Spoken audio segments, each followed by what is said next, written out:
औज़ुबिल्लाहि मिनश्शैतानिर्रजीम बिस्मिल्लाहिर्रहमानिर्रहीम। अस्सलामु अलैकुम या अली मदद।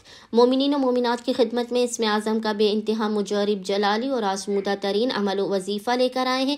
इसमें आज़म के ख़ास तरीन ज़िक्र का विर्द व वजीफ़ा मोमिनीन ने खुसूसी तौर पर 6 रजब 6 रजब के पूरे दिन में किसी भी वक्त कर लेना है। खुदावंद मुताल सदक़ा मोहम्मद व आले मोहम्मद इसमें आज़म के मुकम्मल होने से पहले विर्द व वजीफ़े के मुकम्मल होने से पहले आपको आपकी नामुमकिन तरीन हाजात भी अता कर देगा, आपके मसाइल का, आपकी मुश्किलात का, आपकी परेशानियों का खात्मा भी कर देगा।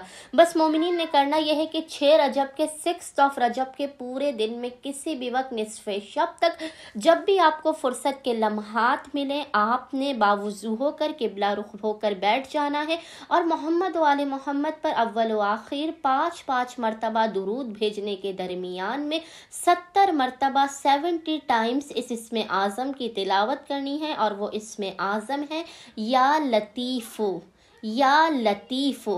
खुदावंद मुताल को मोहम्मद वाले मोहम्मद के हक़ का वास्ता देकर अपनी हाजात को तलब करना है, बलाओं मुसीबतों परेशानियों के खात्मे की दुआ करनी है। इंशाअल्लाह ताला अज़्ज़ व जल मोमिनीन को उनकी हर हाजत अता कर दी जाएगी। अल्लाहुम्मा सल्लि अला मोहम्मद व आले मोहम्मद व अज्जिल फ़राजहुम अजमईन।